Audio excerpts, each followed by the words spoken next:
যেমনটা বলছিলাম, চুয়াডাঙ্গায় railway overpass নির্মাণ প্রকল্পে দেখা দিয়েছে অনিশ্চয়তা এবং এই ব্যাপারে আরো জানাতে আমাদের সঙ্গে যুক্ত হচ্ছেন সহকর্মী খায়রুজ্জামান সেতু।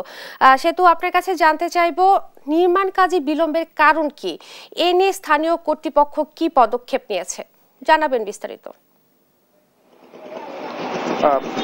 ধন্যবাদ মনি। আপনি কিছুক্ষণ আগে খবরে যেমনটি জানাচ্ছিলেন সেটা হচ্ছে যে চুয়াডাঙ্গাতে কিন্তু এই যে ফ্লাইওভার যে নির্মাণ কাজ চলছে আর কি, কিন্তু চুয়াডাঙ্গাবাসীর বলা যেতে পারে যে আকাশ ছোঁয়া স্বপ্ন ছিল, সেই স্বপ্ন কিন্তু এখন বিষাদে পরিণত হয়েছে। এর মূলত কারণ হচ্ছে কিন্তু চুয়াডাঙ্গাতে যে এই ফ্লাইওভার যে বলা যেতে পারে প্রায় 3 বছর ধরে কাজ চলমান আছে, এই 3 বছরে কিন্তু এখনো পর্যন্ত ন্যূনতম কোনো অগ্রগতি বা চুয়াডাঙ্গাবাসী দেখতে পারিনি।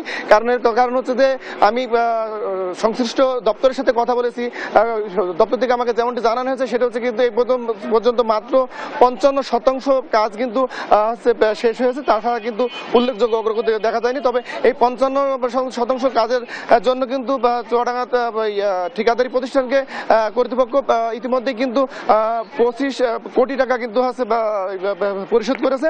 তো সেক্ষেত্রে আর একটা বিষয় আপনাকে জানিয়ে রাখি, সেটা হচ্ছে যে এই কাজে কিন্তু ঠিকাদারি প্রতিষ্ঠানের দায়িত্ব আছে কিন্তু এনডিই প্রতিষ্ঠান, যা হচ্ছে স্বৈরাচারী আওয়ামী লীগ সরকারের পতনের সময় কিন্তু এই কাজ শুরু হয়েছিল।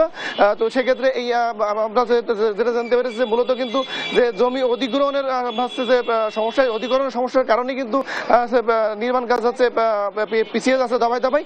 তো এই ছিল চুয়াডাঙ্গা থেকে সর্বশেষ মনি।